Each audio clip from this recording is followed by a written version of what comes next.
Hey, what is up YouTube? I'm out here today trying to diagnose the wiper system on my E30 that has not been working right recently, and I thought that it would be fun to bring you guys along, so enjoy. First things first, we're going to have to locate the K10 wiper relay in the E30 fuse box. It's located right here. You're going to remove that.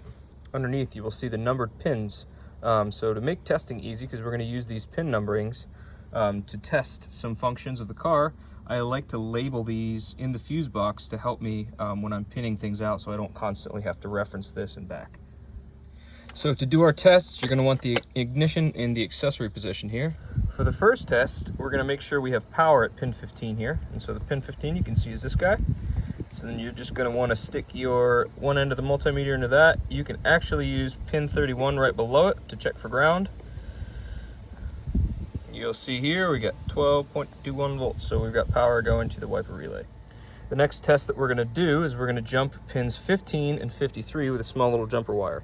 So the reason why we're doing this is by jumping pins 15 and 53 together, we're bypassing the wiper relay. We're actually bypassing the wiper switch on the column. So if you jump pins 15 and 53 and you don't get any wiper actuation at all, that means you have a bad wiper motor. If you jump pins 15 and 53 and it starts working, then you can tell that you either have a bad wiper relay or a bad switch on the column.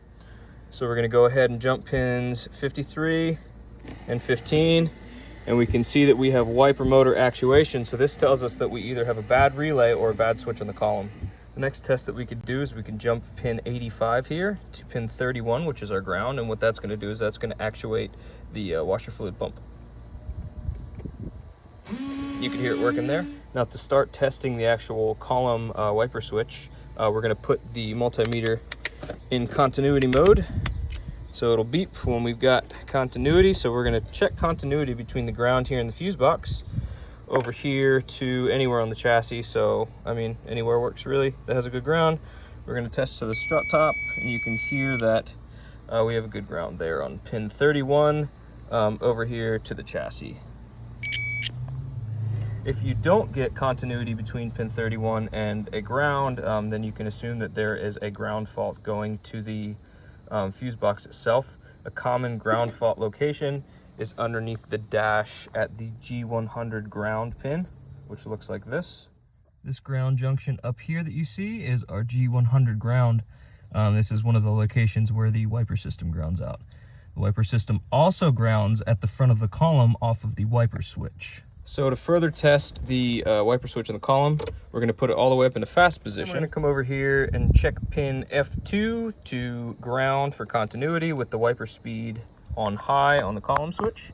So we could stick this in F2 and then over here to ground, and we can see that we have continuity on the high speed on the wiper switch. So this can rule out the wiper switch being faulty.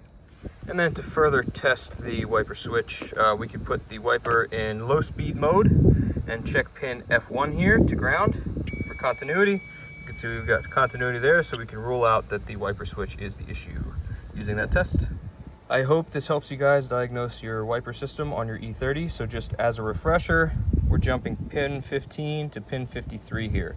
And what that's doing is that's bypassing the wiper relay and the column switch. So if you're jumping pins 15 and 53 with a little jumper and your wipers still aren't working, that means that you have a bad wiper motor. If you jump pins 15 to 53 and you do have wiper actuation, then that means that your issue is either in a wiring issue or the wiper relay or the column switch. Hope that helps. See ya.